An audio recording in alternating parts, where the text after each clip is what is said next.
Welcome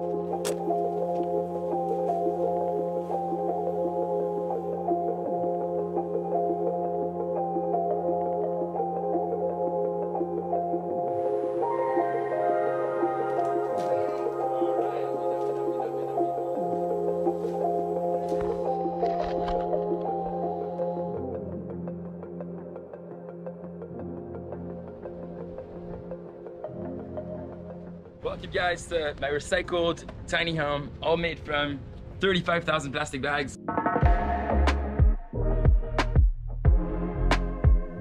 I decided that, why not recycle the plastics that we're collecting from the rivers and really show what we can do with it. So this has been a personal project, but really experiments that we can really make amazing things out of trash. This is all made from single-use cups sitting in rivers. It's fully equipped with some jars to put utensils like plates, kitchen appliances. Here we're fully off the grid, powered by solar. So this is the battery storage area.